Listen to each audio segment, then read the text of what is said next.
আল্লাহ নবী বললেন দ্বিতীয় নম্বর আমার উম্মতিরা মার খাবে। কারণ কি হবে ইয়া রাসূলুল্লাহ? আল্লাহ নবী জানিয়ে দিলেন তারা বড় লোভী হয়ে যাবে, এই লোভের কারণে তারা মার খাবে। এ উম্মতে মুহাম্মাদি আমরা এত লোভী হয়ে গেলাম, মাত্র 1000 টাকা পাবার জন্য নিজেরা নিজেদের মা বোনেদের ঘরে পর্দা থেকে বাইরে বার করে দিলাম। সেখানে মুখ তুলে ফটো তোলা থেকে শুরু করে তাদেরকে আমরা আধার কার্ড ভোটার কার্ড দিয়ে দিলাম। মুসলমানদের বিবাহের আগে যদি খাতুন নাম থাকে, বিবাহের পরে স্বাভাবিক বিবি হয়ে যায় বা ইত্যাদি ইত্যাদি সারনেম থাকে না। আর এই আধার কার্ড ভোটার কার্ড যখন পেয়ে গেল, ঠান্ডা ঘরে বসে বসে দেখছে এগুলো তো ফাঁসানো যাবে। আজকে যত নাম বাদ যাচ্ছে দেখুন, মহিলা মুসলমান বেশি, ঠিক না বে? ঠিক। তাহলে আমরা লোভে পড়ে বিপদে গেছি না যাই না?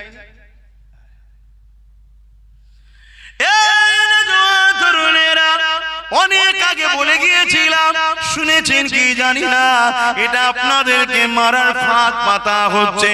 যেমন দেখবেন একটা মুরগিকে ধরার জন্য কি করা হয়, চাল ছড়ানো হয়। মুরগি মাথা হাট করে খেতে খেতে আসা, যে চাল ছড়ায় আস্তে আস্তে আস্তে আস্তে ওখানে ছড়িয়েছে, এখানে ছড়াচ্ছে, এখানে ছড়াচ্ছে, আস্তে আস্তে ঘেরার মধ্যে নিয়ে যাচ্ছে। আর ও খেতে খেতে খেতে খেতে খেয়ালই নেই ঘেরার মধ্যেই ঢুকছে, তারপরে ধরে ফেলে। তা আমাদেরকে এভাবে চাল ছড়াচ্ছে, 1000, 1200, 500 করে ইমামের বাড়াচ্ছে, আমরা খেয়েই যাচ্ছি। আমাদের খেয়ালই নেই যে ওয়াকাফ কালা কানুন মেনে নিয়েছে, খেয়াল আছে? আমরা ভুলেই গেছি ওয়াকাফের কথা। আমাদের খেয়ালই নেই যে 32,000 চাকরিকে বাঁচাবার জন্য এসআইআর এর ফরমে সৈকত দিয়ে এসছে যে এসআইআর পড়ো বাংলায়। আমাদের খেয়ালই নেই। আর এই কথা যখন আব্বাস সিদ্দিকী বুঝাবে, আমার কওমের মধ্যে একদল গাদ্দার আছে, তারা আমার বিরুদ্ধে আপনাদের কাছে শোনাবে। আর আপনাদের মধ্যে থেকেই আবার কিছু মানুষ দ্বিধা দ্বন্দ্বে পড়ে যান যে কি হবে বল দেখি, কোনটা কি বল দেখি। একবারও ভাবলেন না যে আব্বাস সিদ্দিকী কি জন্য লড়ছে, আর যে আমায় বুঝাতে এসেছে সে কার জন্য লড়ছে। আমি তো লড়ছি দুটো কারণ। একটা কারণ, আমি যেমন কারো ধর্মের বিরুদ্ধে নয়, কারো ধর্মের বিরোধী করার পক্ষপাতিত্ব নয়, তেমন আমার ধর্মের বিরোধী কেউ করুক এটাও আমি পছন্দ করি না। দ্বিতীয় নম্বর, আমার কওম যেন একটু ইজ্জতের রুটি খেতে পারে, এজন্যই তো লড়ছি। আমার কি ইন্টারেস্ট আছে? বাপেরা, নওজওয়ানেরা, রাসূলুল্লাহ দ্বিতীয় নম্বর কারণ কি বললেন? আমার উম্মতিরা বড় লোভী হয়ে যাবে। এত লোভী হয়ে গেছি, যারা কোরআনের দুশমন তাদের সঙ্গে আলেম হুজুর মুফতি মাওলানা দল করতে নেমে পড়েছে।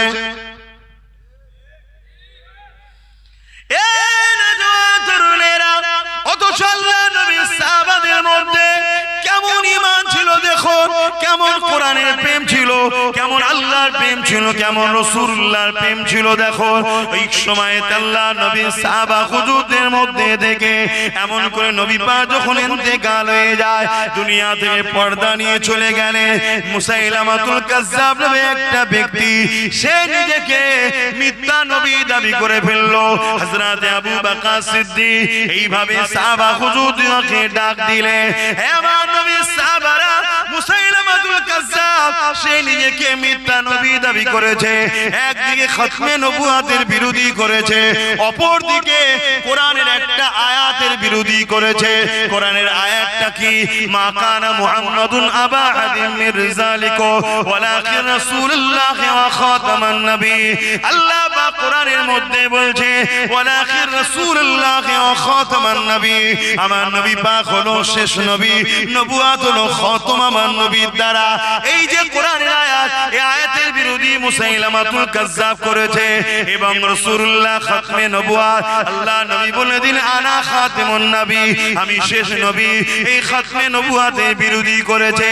এই জন্য আবু বকর সিদ্দিক সাহাবা হুজুরদেরকে ডেকে বলতে লাগলে, এ সাহাবা ভাইরা, এই মুসাইলামাতুল কাজ্জাব একদিকে যেমন খতমে নবুয়তের বিরোধী করেছে, অপর দিকে তেমন আল্লাহ পাকের কোরআনের একটা আয়াতের বিরোধী করেছে, তোমরা কি ফয়সালা দিচ্ছ বলো?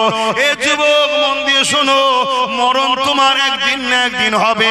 ওই কবরে জমিনে কোন দাদা দিদিকে পাবে না, ওই ময়দানে মাশরে কোন দাদা দিদিকে কাজে পাবে না। রিজিকের মালিক আল্লাহ, দুটো চোখ দিয়েছে আল্লাহ, দুটো পা দিয়েছে আল্লাহ, বিবেক বুদ্ধি দিয়েছে আল্লাহ, জ্ঞান দিয়েছে আল্লাহ।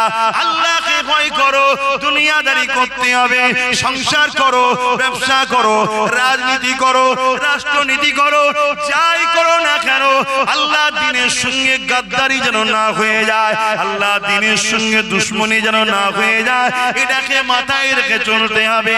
তাই আপনাদেরকে জানাই, এই মুসাইলামাতুল কাজ্জাবের বিষয়ে কি করা যায়। হযরত আবু বকর সিদ্দিক সাহাবা হুজুরদিগকে জিজ্ঞাসা করলেন, হযরত আবু বকর সিদ্দিকের উত্তরে সাহাবা হুজুররা বললেন, হে আমিরুল মুমিনিন, আপনি এখন আমাদের খলিফা, আপনি যা বলবেন আমরা তাতে ঐকমত সহমত দেব।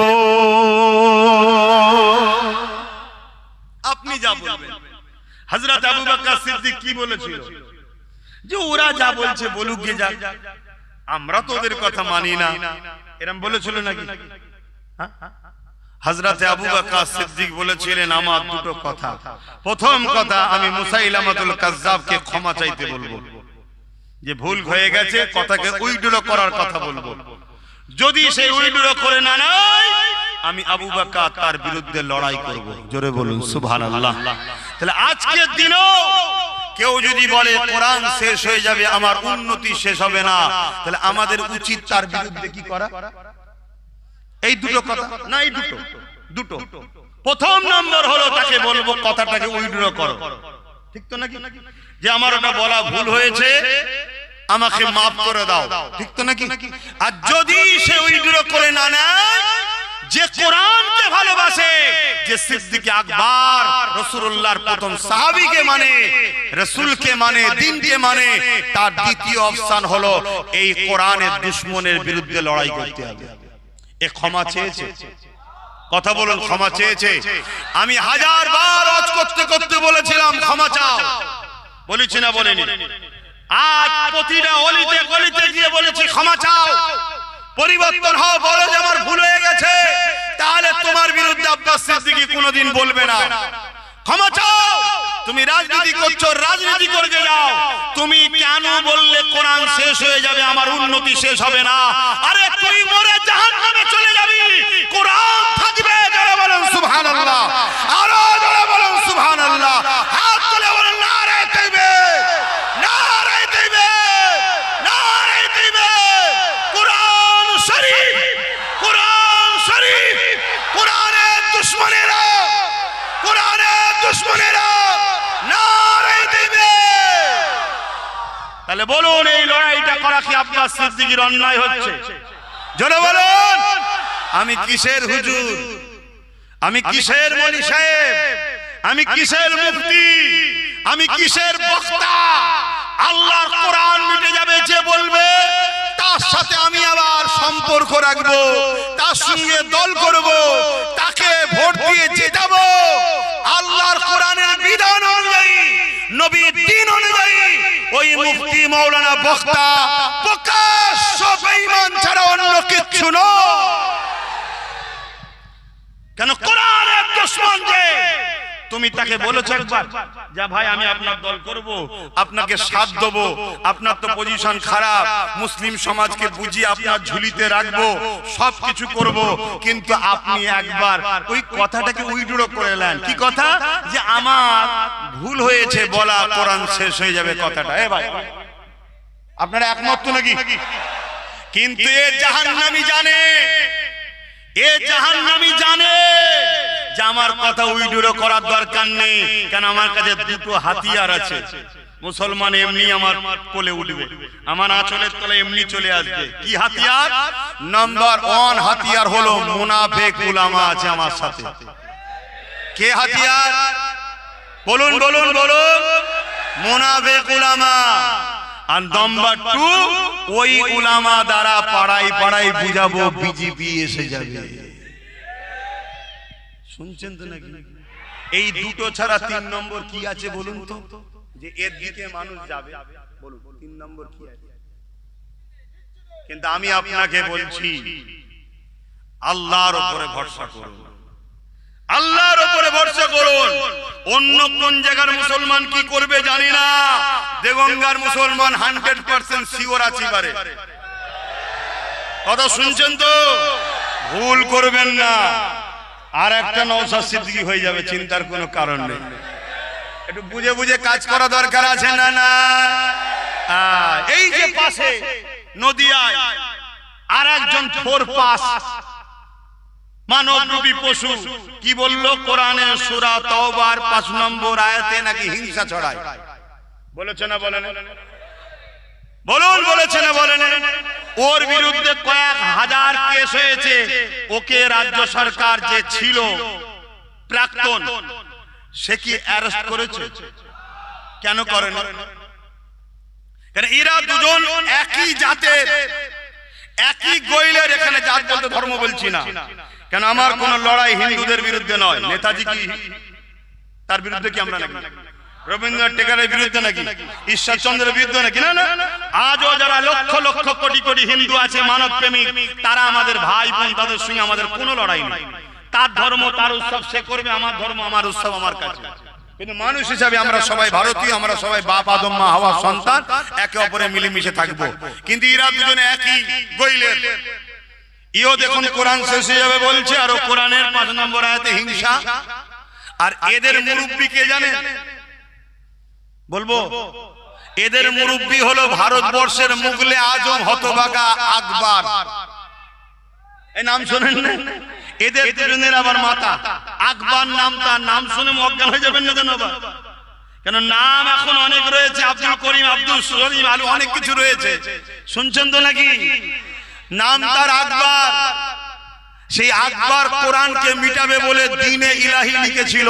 মুরব্বীরা জানেন তো? আমার কথা শুনছেন তো আব্বা জানেরা? হ্যাঁ। আবার এদের সবার মুরব্বী আব্বা ওই যে মুসাইলামাতুল কাজ্জাব, যার কথা বলছিলাম। তাহলে হযরত আবু বকর সিদ্দিক মুসাইলামাতুল কাজ্জাবের কাছে গেল। অনেক বড় ইতিহাস। এই আসর থেকে মাগরিব জলসা করলে হবে না, সময় নেই। সময় কোথায়? অনেক ইতিহাস। কিন্তু আমার তো দ্বিতীয় জলসাও আছে, আবার সব 1 বছর আগে থেকে হয়ে আছে, কি করা যাবে? তো ভাইরা আমার, এত সুন্দর বাগান জানলে 2টো 3টে থেকে 5টা করলে আরো ভালো ছিল। 5টা থেকে নামাজ পড়লে ভালো হতো। কেন 2 ঘন্টা মিনিমাম না হলে ওষুধ ঠিকভাবে দেওয়া যায় না, চিকিৎসা একটু ভালো করে করতে হয় না? কিন্তু বলুন আব্বাস সিদ্দিকী লড়ছে কি জন্য? কোরআনের পক্ষে না বিরুদ্ধে? জোরে বলো। আজ যারা কোরআনের দুশমন, তাদের বিরুদ্ধে দাঁড়িয়ে যারা আমার বিরোধী করছে, তারা কোরআনের বিরোধীকারীদের সাথ দিচ্ছে, তাদেরও হাসর নাসর কোরআনের বিরোধীকারীদের সঙ্গেই হবে, ঠিক না বেঠিক? তো ভাইরা আমার, যুগে যুগে লড়াই হয়েছে, আজও হচ্ছে, আগামী কালও হবে। তাই একটা কথা বলে যাচ্ছি, দুনিয়াদারি করতে হবে। দুনিয়াদারি করুন। দুনিয়াদারি করতে গিয়ে যেন ইসলামের সঙ্গে গাদ্দারি দুশমনি না হয়ে যায়, এটা মাথায় রাখতে হবে। তাহলে আমি তার সাথে প্রথম কিন্তু বিরোধীতে যাইনি, আমি চেয়েছি সে ক্ষমা চায়। ক্ষমা যখন চাইবে না, তাহলে তার বিরুদ্ধে কথা বলা দরকার আছে না নাই? আপনারা কি বলছেন, বলা দরকার আছে না নাই? হযরত আবু বকর সিদ্দিক গিয়ে বলল, এ মুসাইলামা, তুমি তোমার কথাকে উইথড্র করে নাও, যে ভুল হয়েছে বলো। কেন কোরআন যেখানে বলছে মুহাম্মদ সাল্লাল্লাহু আলাইহি ওয়াসাল্লাম শেষ নবী, তুমি কি করে দাবি করলে যে তুমি নিজেকে খাতমে নবুয়াতের বিরুদ্ধে চার করে নিজেকে নবী দাবি করলে কি করে? ওই সময়তে ওই মুসাইলামাতুল কাজ্জাব সে হযরত আবু বকর সিদ্দিকীর কথা মানলো না। হযরত আবু বকর সিদ্দিকীর সঙ্গে সে লড়াই নেমে গেল। হযরত আবু বকর সিদ্দিকীর সঙ্গে 10,000 সাহাবী ছিলেন, আর মুসাইলামাতুল কাজ্জাবের সঙ্গে 90,000 ছিল। কত? 90,000। আরে সংখ্যা দেখলে হবে না, মুসাইলামাতুল কাজ্জাবের দিকে ছিল ভাড়াটিয়া, আর আবু বকর সিদ্দিকীর দিকে ছিল দিল থেকে। তাই 10,000 এর সামনে 90,000 টিকে দাঁড়াতে পারলো না। জোরে বলুন সুবহানাল্লাহ। আজও জোরে বলুন সুবহানাল্লাহ। আজকেও যদি মনে করো কোন জালিম, অত্যাচারী, সমাজ বিরোধী, গরিবের জিনিসপত্র দেশের সম্পদকে চুরি করে যদি আমাদের মোকাবেলায় নামে, হয়তো দেখছেন তার দিকে টাকার জোরে লোক বেশি, লোক বল বেশি, লোক যাচ্ছে বেশি, লোক অনেক কিছু আছে দেখছেন, কিন্তু মনে রাখবেন ওগুলো ভাড়াতে আসছে, ভাড়াতে। ও ক্ষমতায় টিকে থাকতে বেশিক্ষণ সম্ভব নয়, কেন যতক্ষণ দিচ্ছে ততক্ষণ আছি, ভেতর ভেতর থেকে সব উল্টো দিকে চলে যাচ্ছে। হয়তো তোমার আমার কাছে চাল চুরি করার টাকা নেই, কিন্তু মনে রাখবে তোমার আমার হৃদয়ে একে অপরের জন্য ভালোবাসা আছে না নাই? যুগে যুগে আমরা এই ভালোবাসা দিয়েই বিজয় লাভ করেছি। জোরে বলুন সুবহানাল্লাহ। হ্যাঁ, জিতার আগেই যদি জিতার আগেই যদি চাল চুরি করে খাস, তাহলে জিতার পরে কি চুরি করবি রে? কথা মাথায় ঢুকছে না? ঢোকে না? একটু পরিবর্তন হন, সাবধান হয়ে চলেন। আমার কথায় কষ্ট নিচ্ছে? হ্যাঁ, কষ্ট নিচ্ছে। হাত তুলে সাক্ষী দেন আমার সঙ্গে সহমত কারা। সহমত তো নাকি? হাত লম্বা করে তুলে রাখেন।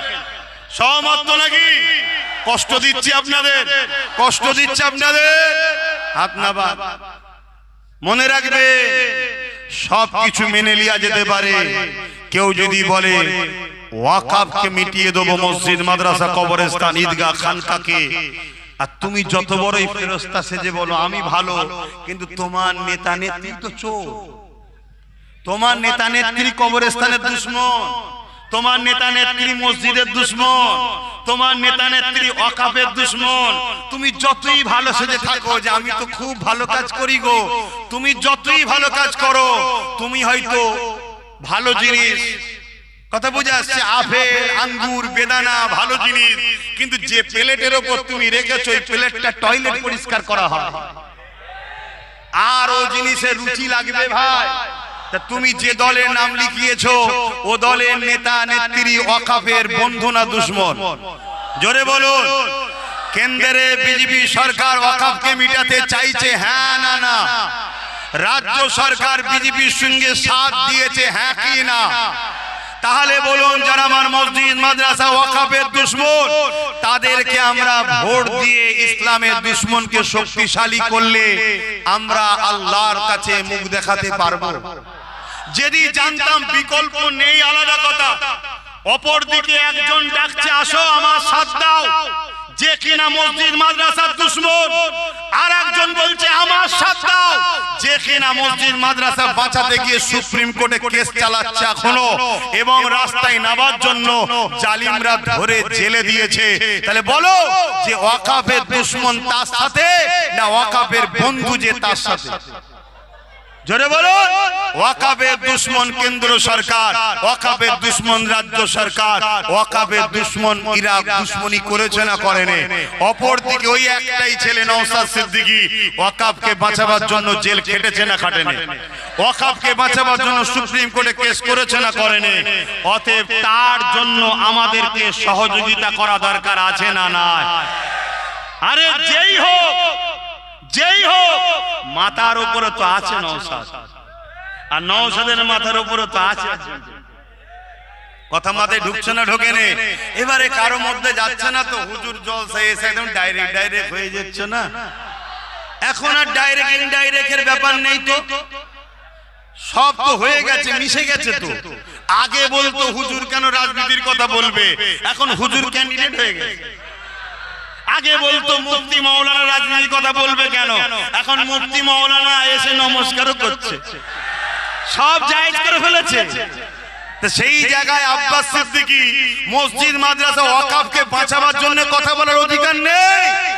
যদি একটা মুফতি, একটা মাওলানা, একটা হুজুর যদি ইসলামের দুশমন দিদি মুদির গদি বাঁচাবার জন্য চিল্লায়, তাহলে আমি মসজিদ মাদ্রাসার জন্য একটা শক্তি করার জন্য চিল্লাতে পারি না?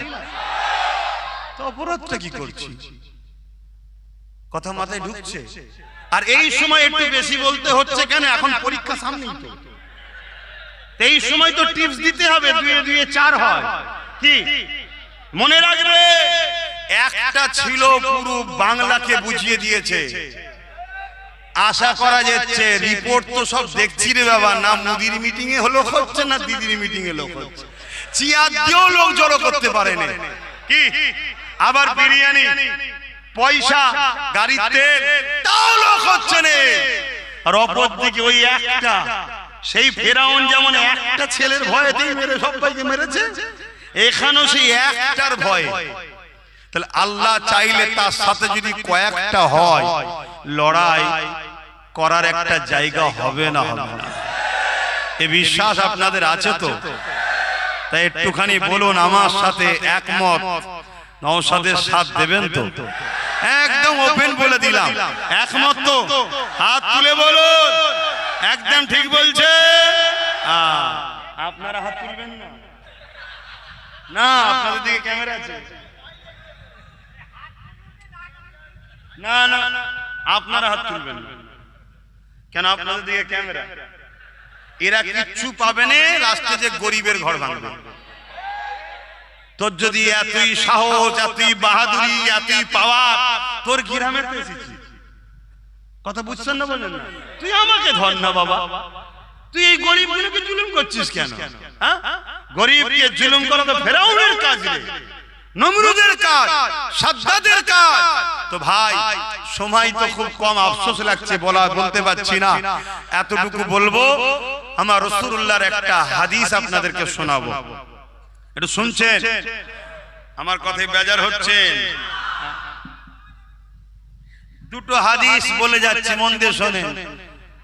হ্যাঁ না, আজান দেবে তো, একটু জলদি করে শোনেন, জলদি করে শোনেন। নাম্বার 1, ঈমান আছে না নেই জানবেন কি করে? খুব মন দিয়ে শোনেন। আল্লাহ নবী বললেন একটা সময় আসবে, মসজিদ ভর্তি লোক থাকবে, একটাও কিন্তু ঈমানদার থাকবে না। আল্লাহ নবী আরো বললেন একটা সময় আসবে আখিরি জামানাতে, হাতে তালুতে আগুন রাখার থেকেও ঈমান বাঁচানো বড় কষ্ট হবে।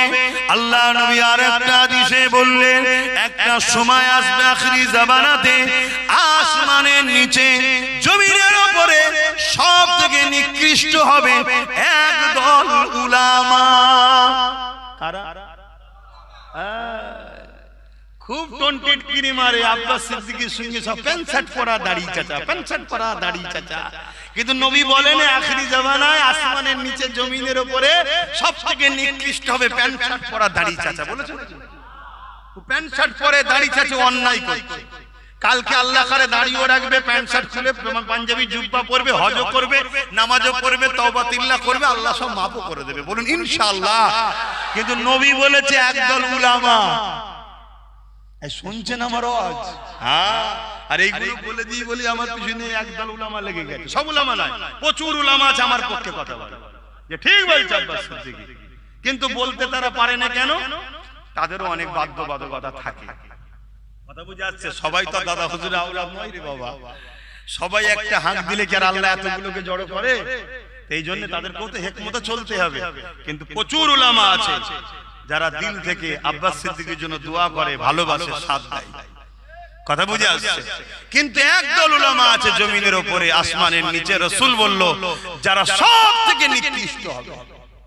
তার নমুনা দেখুন না, তার নমুনা হাতে হাতে প্রমাণ হচ্ছে, হচ্ছে না? হ্যাঁ, তার হাতে হাতে প্রমাণ হচ্ছে। আজ এই কয়েকদিন আগে কেউ যদি বলে যে যে ভাই আমি ওসব পুরাতন কথা ছেড়ে দাও, আমি ঢুকার পর থেকে আমি তো ঢুকেছি পরিবর্তন করতে, সংযোজন করতে। আরে সংযোজন সংশোধন আলহামদুলিল্লাহ অন্য কাতারে হয় না, আমাদের কাতারে হয়। কোন একজনকে ঢুকিয়েছি, সেই দিন থেকে 5 ওয়াক্ত নামাজ পড়ছে সে এখনো পর্যন্ত। কথা বুঝে আসছে না? বুঝতে পারছেন তো? অনেক সমালোচনা হয়েছিল, কিন্তু 2 মাস ধরে তাকে বাজানো হয়েছে। তারপরে তওবা তিল্লা করিয়ে, ক্ষমা যাদের সাথে হয়েছে করিয়ে আজকে ঢুকেছে। সেই দিন থেকে নিয়ে 5 ওয়াক্ত নামাজ পর্যন্ত ধরে গেছে। এটা ভালো লক্ষণ না খারাপ লক্ষণ? তাহলে মানুষ যদি ভুল করে নিয়েছে ভালো করতে হবে তো নাকি? বাবা তুই রাজনীতি করছিস, কর, তা নামাজ ছেড়ে দিবি কেন? নামাজটাও পড়, ঠিক না বেটি? তাহলে এই শিক্ষা তো আমাদের কাছে পাওয়া যায়। তুমি বলছো আমি মুফতি সাহেব আমি গিয়ে সব ঠিক করব, পরিবর্তন করব, আমি হুজুর সাহেব আমি গিয়ে পরিবর্তন করব। তুমি তো পরিবর্তন দূরের কথা, একজন বলছে জাহান্নামে দাঁড়াতে বললে জাহান্নামে দাঁড়াবো, আর তুমি আরেকটা দিকে বলছো জাহান্নামে লাফ মারবো, মানে আগুনে। বলছে আগুনে গেলাম মারবো। কথা বুঝছেন না বোঝেন না? এরা কি পরিবর্তন করতে পারবে মনে হয়? এরা তো নিজেরাই অপরিবর্তন হয়ে সঙ্গ দোষে খারাপ হয়ে যাচ্ছে। আর একজন কি বলছে যে না আমি থাকলে অনেক পরিবর্তন হবে। আরে তুমি যাওয়ার পরেই বক্তব্য দিচ্ছে কি যে মাদ্রা মসজিদে মসজিদে জুম্মার দিনে উস্কানোমূলক বক্তব্য যেন না দেওয়া হয়। বলো আমার মসজিদে উস্কানোমূলক বক্তব্য দেওয়া হয়? আমার মসজিদকে অপমান করা হলো না? হলো না? আমার ইমামদের ঘরে, আমার ইমামদের ঘরে সাম্প্রদায়িক, আমার ইমামদের ঘরে সমাজ বিরোধী, আমার ইমামদের ঘরে উস্কানোমূলক বক্তব্য দেওয়ার জন্য ইলজাম দাগ লাগানো হলো না? হলো না? এই সাহসগুলো তোমাদেরকে দিচ্ছে কি? বলছে সাহস তো আমার হাতে রিমোট আছে। এক ওই মুনাফিক দালাল মার্কা উলামা আছে, দ্বিতীয় হচ্ছে বিজেপি আছে। বুঝছেন না? যেই দেখবেন বিপদ অমনি ভাই ভাই। বিজেপি হিন্দু পাড়ায় যে বলছে আমাদেরকে নিয়ে আসো, নাই সব মুসলমানরা পাকিস্তান করে ফেলবে, বলছে না? বলে। আর ইনি মুসলমানের পাড়ায় এসে কি বলছে? ওরকম করো না, তাহলে বিজেপি চলে যাবে। দুজনের সেটিংটা দেখেছো? আর দিনের শেষে আমার ছেলের পড়াশোনা নেই, চাকরি নেই, কর্ম নেই, স্কুল নেই, রুজি নেই, রুটি নেই, এটা তো নেই নেই। আবার আমার বোল্ডুজার দিয়ে মাদ্রাসা ভাঙা হচ্ছে, বোল্ডুজার দিয়ে ঈদগাহ ভাঙা হচ্ছে। আমি যে কথা বলছিলাম, ইমান আছে না নাই বুঝবেন কি করে? যে যার মতো বুঝবে। আমার ইমান আছে না নাই আমি বুঝবো কি করে? তা আপনার ইমান আছে না নাই আপনি বুঝবেন কি করে? রাসূলুল্লাহ বুঝার রাস্তা দেখাচ্ছে। একটু বলি, কেউ যদি অন্যায় করে আর তাকে যদি অন্যায়টা ধরিয়ে দেওয়া হয়, সে যদি সঙ্গে সঙ্গে অনুতপ্ত হয় যে হ্যাঁ আমি এটা ভুল করেছি, এটা অন্যায় হচ্ছে, আল্লাহ রাসূল বলছে সে গুনাহগার, কিন্তু তার মধ্যে ঈমান এখনো আছে। জোরে বলুন সুবহানাল্লাহ। দ্বিতীয় নম্বর কথা, ঈমান আছে না নাই বুঝবেন কি করে? আল্লাহ নবী বলছে তিনটে খসলতের মধ্যে একটা বৈশিষ্ট্য, একটা খসলত যার মধ্যে আছে তার মধ্যে ঈমান আছে, আর যার মধ্যে এই তিনটের মধ্যে কোনোটা নেই তার মধ্যে ঈমান নেই। নাম্বার 1 কি? অন্যায় দেখলে হাত দিয়ে রুখবে। এই বৈশিষ্ট্য যার মধ্যে আছে তার মধ্যে 1 নম্বর ঈমান আছে। যদি হাত দিয়ে রুখতে না পারে, অন্যায় দেখলে মুখ দিয়ে প্রতিবাদ করবে, রাসূল বলছে তার মধ্যে ঈমান আছে, কিন্তু ঈমানটা দ্বিতীয় স্তরের। রাসূল বলছেন 3 নম্বর, যদি হাত দিয়ে রুখতেও না পারে, মুখ দিয়ে প্রতিবাদও যদি করতে না পারে, কমসে কম অন্তর থেকে যদি ঘৃণা করে দূরে সরে যায়, রাসূল বলছে তারও ঈমান আছে, কিন্তু এই ঈমানটা সবথেকে দুর্বল, কিন্তু ঈমান আছে। কিন্তু কোন ব্যক্তি যদি অন্যায় দেখার পরে হাত দিয়েও রুখলো না, মুখ দিয়ে প্রতিবাদও করলো না, অন্তর থেকে ঘৃণা করে দূরে সরে গেল না, উপরন্ত তার সাথ দিল, তার কি ঈমান আছে? তাহলে বলুন, যারা আমার ওয়াকাব মিটাতে চাইছে এদেরকে যদি আমরা সাথ দিই, আমাদের ঈমান থাকবে? এটা কি জুলুম নয় মসজিদ মাদ্রাসার উপরে? একটু হ্যাঁ কি না বলবেন। আর একটা শেষ হাদিস মিসকাত শরীফের বলে যাচ্ছি, আল্লাহ নবী জানালেন কোন মুসলমান যদি মন দিয়ে শুনবে, যুবক মন দিয়ে শোনো, খেটে খাও চেটে নয়, কষ্ট করো মেহনত করো। আজকে আমার বাড়িতে কেউ এসেছে, হাত পেতেছে, আমি 200টা টাকা কি 500টা টাকা তাকে দিলাম, কালকে রাস্তায় যখন আমায় দেখবে, সে যদি সাইকেলে করে যায় নেমে যাবে। কিন্তু আমার বাড়িতে কেউ এসেছে, আমি তাকে বললাম গাড়িটা ধুয়ে দে, গাড়িটা ধুয়ে দিল, আমি তাকে 500টা টাকা দিলাম, কালকে কিন্তু সে আমাকে দেখে নত হবে না, কেন মেহনত করেছি তুই দিয়েছিস। অতএব খেটে খাও চেটে নয়। তো ভাইরা আমার, আল্লাহ রাসূল বলছেন মিশকাত শরীফে, কোন মুসলমান যদি জালিম অত্যাচারী জানার পর শক্তিশালী করার জন্য তার সাথ দেয়, ওই মুসলমান ইসলাম থেকে বেরিয়ে যাবে। যে ইসলাম থেকে বেরিয়ে যায়, তার দাড়ি, তার টুপি, তার নামাজ, তার রোজা, তার হজ কোনো কাজে লাগবে? সে জান্নাতে কখনো যাবে? তাহলে কে কোনো মুসলমান যদি অত্যাচারী জালিম জানার পর, আর এই কথাটা যখনই বলেছি না, আমার বাড়ির কোনো একটা মুরব্বির বক্তব্যকে ভাইরাল করছে। কোন একটা মুরব্বি বলেছিল, বাবা একে একটু দেখলে হয়, এরকম কিছু একটা বলেছে। তো কবে বলেছিল? 15 বছর আগে বলেছিল। তখন কি এ বলেছিল নাকি মাদ্রাসা কি বলে কোরআন শেষে যায় বলেছিল? তখন তো জুলুমের কথা বলে। কোন মুসলমান যদি জালিমকে, অত্যাচারী জালিম জানার পর, জানে না আলাদা কথা, জানার পর শক্তিশালী করার জন্য তার সাথ দেয়, ওই মুসলমান ইসলাম থেকে বেরিয়ে যাবে। আমি জানতে চাইছি, ভোট দেওয়া হবে শক্তিশালী করার জন্য না হারানোর জন্য? আজকে কেউ যদি আমায় ভোট দেয়, বুঝাবার জন্য বলছি, তাহলে আমাকে কি হারাবার জন্য দিয়েছে না জিতাবার জন্য? শক্তিশালী করার জন্য। আর আমি যদি জালিম হই, মসজিদ মাদ্রাসার দুশমন হই, ওয়াকাফের দুশমন হই, তাহলে এই জালিম জানার পরেও যদি কেউ ভোট দেয়, সে ইসলামে থাকবে? তাহলে কেন্দ্র ও রাজ্য সরকার ওয়াকাফের দুশমন হ্যাঁ কি না? জানার পরেও সুইচ যদি দাও, ইসলামের মধ্যে থাকা হবে? কি বলছো? তাহলে ভোটটা সামনে আছে, দিতে হবে। ওয়াকাফের দুশমনকে দেবে না ওয়াকাফকে বাঁচাবার জন্য দেবে? কারা কারা বলছেন ওয়াকাফকে বাঁচাবার জন্য দেবে? একটু হাত তুলে সাক্ষী দেন। ক্যামেরার সামনে যারা আছেন তুলবেন না, হাত না ভান। শুনছেন? কিন্তু একটা প্রশ্ন, ওইখানে গিয়ে যদি মনে করেন যে 1000টা টাকা দিয়েছিল, ভাইজান তো দেখতে পাচ্ছেন কি হবে? ওয়াকাফের দুশমনকে দেবেন নাকি? যখনই টিট করে মারবেন, আমার দেখার দরকার নেই। ইসলামের দুশমনকে যখনই শক্তিশালী করবেন ইসলাম থেকে, এটা মাথায় থাকবে তো। এই হাদিসটা আমার আব্বা হাদিস নাকি আমার দাদু রাসূলুল্লাহর হাদিস, মিশকাত শরীফে। কথা মাথায় ঢুকছে? কোন মুফতি মাওলানা বলে দিক এই হাদিসটাকে বয়ান করে যে আব্বাস সিদ্দিকী ভুল বলছে। কথা শুনছেন না শুনেন না? কথা শেষ। আপনাদেরকে বাঁচাবার জন্য দায়িত্ব আছে না নাই? একটুখানি দোয়া করব, তার আগে একটু সালাম পড়ে ইয়া নবী সালাম।